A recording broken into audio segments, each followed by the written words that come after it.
First of all, just to ask you, the full band dates back to the late 90s, and your debut album Rising and also Walking Down Main Street.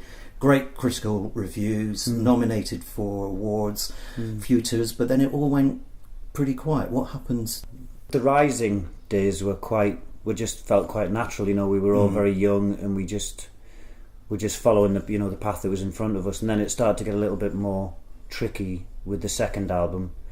Walking Down Main Street, and it just required a bit more effort. We were all a little bit older and we had more responsibilities, and it got tougher to keep the whole thing together, and we'd been gigging a lot in the lead up to that record. It just all started to get a bit strained, and we always said that the friendships were more important than the band. But there was a gap then of about 10 years before Warm Waters came out in 2012. Was it a case of, now feels the right time to actually get the band back together and do something? It was like a nostalgic thing, really. We had the 10-year... It came to up to 10 years from when we first formed.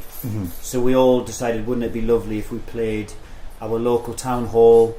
So we did a kind of 10 years after show, and we all really enjoyed it. So just seeing each other and playing it with each other again was fantastic, and it was nice. And we just thought, well, seeing as we've got together and learnt the old tunes again, let's just keep going, really. And so we had a discussion with the the original lineup, and a lot of them didn't have the time to kind of do it even on a fun basis, so we said, okay, well, let's look at who we could bring in that could keep the kind of tradition of Tarras going. And luckily we had some fantastic musicians, kids that we'd grown up with, relations of old band members, to step in, fill the shoes, and carry on our kind of musical philosophy, So it was great. So we just decided, right, let's do it, but not in the way we didn't want a record deal. We didn't want to be signed. We didn't want to have any pressure. We've all got full-time jobs, and lots of people have got kids and this, that, and the other. So we thought, let's do it again, but with a very different attitude this time round. So that's Tarras. How did Tarras Minor come about? Well, it was quite tough getting us all together anyway. There's a 6-piece band. I live in London, and one of our northernmost members right up in the Scottish borders, so to get us all together was hard work anyway. And also it's a big, noisy band, and it immediately excludes us from hundreds of venues, in the country. And we just thought it would be nice if the band could still perform when a couple of people aren't available. And so we just started to play with the idea of doing Tarras Minor, and it's a nice opportunity to look at the material in a different way, but mainly it gives us the opportunity to come to places like this. I mean, we never would have been here had it not been for the Minor thing. So we can do these venues. This venue, for example, has been one of the best places we've ever played. It's good encouragement to carry on, and it's an experiment at the moment, but I think it's one that we're going to continue.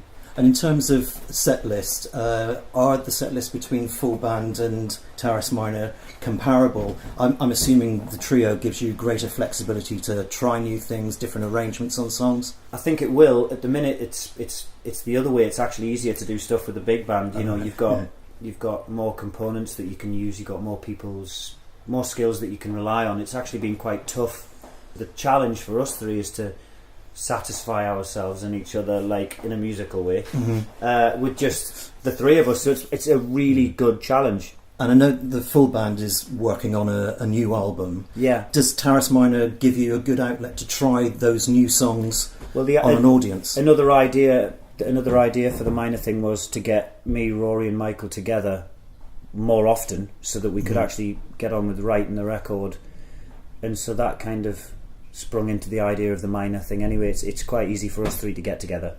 So that became the core writing group, and also we just thought, well, we're together, we may as well try this thing and get into some new venues.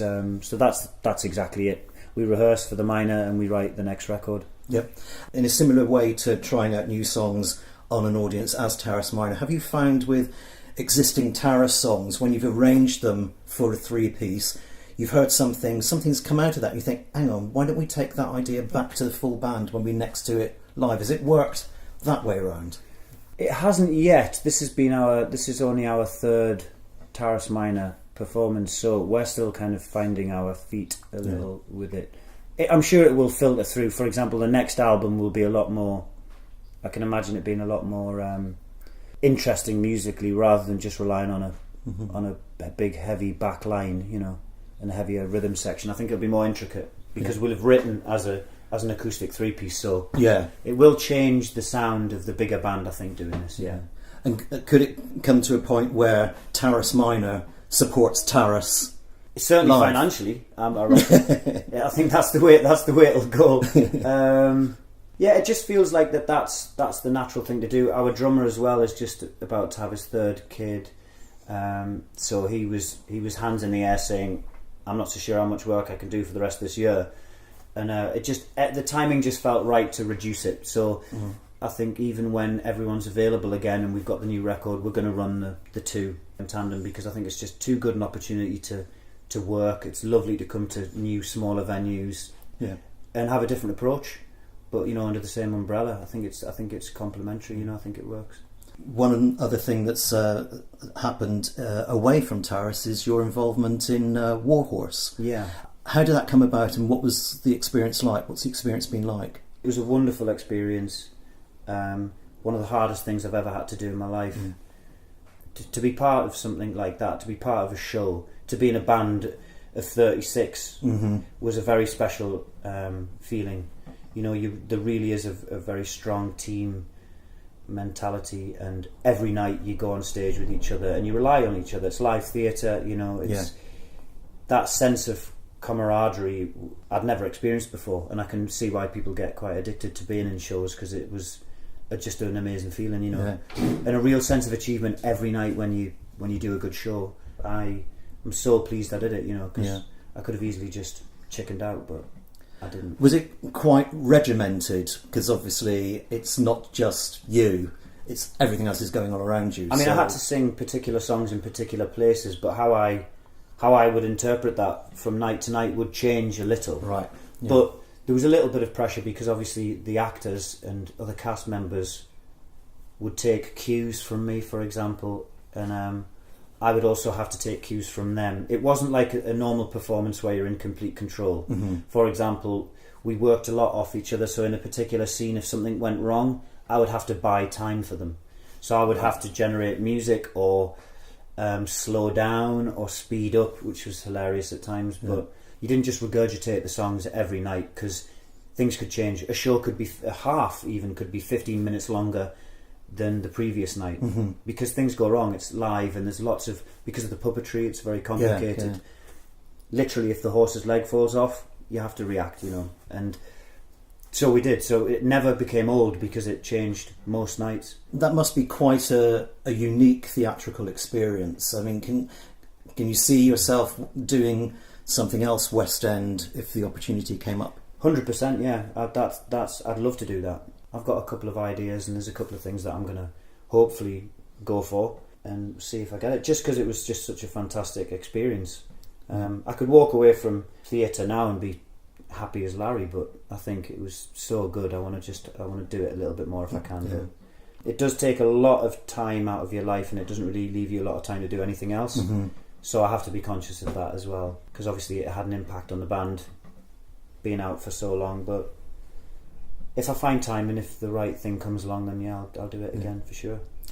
And just going back to the band, new album, how far along the line is it? Is it still in the writing, recording stage, or? No, it's still in the writing stage. I think now that the three lads, the minor lads, are getting together more often, I think it'll be quite a quick process now. We've just got to get stuck in. We've got loads of ideas. We just need to spend enough time with each other now to do it, which is the whole idea of the minor thing anyway. You know, we're just going to get together more and write. So I think it'll happen quite quickly once we start to do that more. Well, all the best for whatever comes up in the future, both by yourself and also with Tarras and Tarras Minor. Ben, thanks very much. Thank you very much. Cheers. Thank you.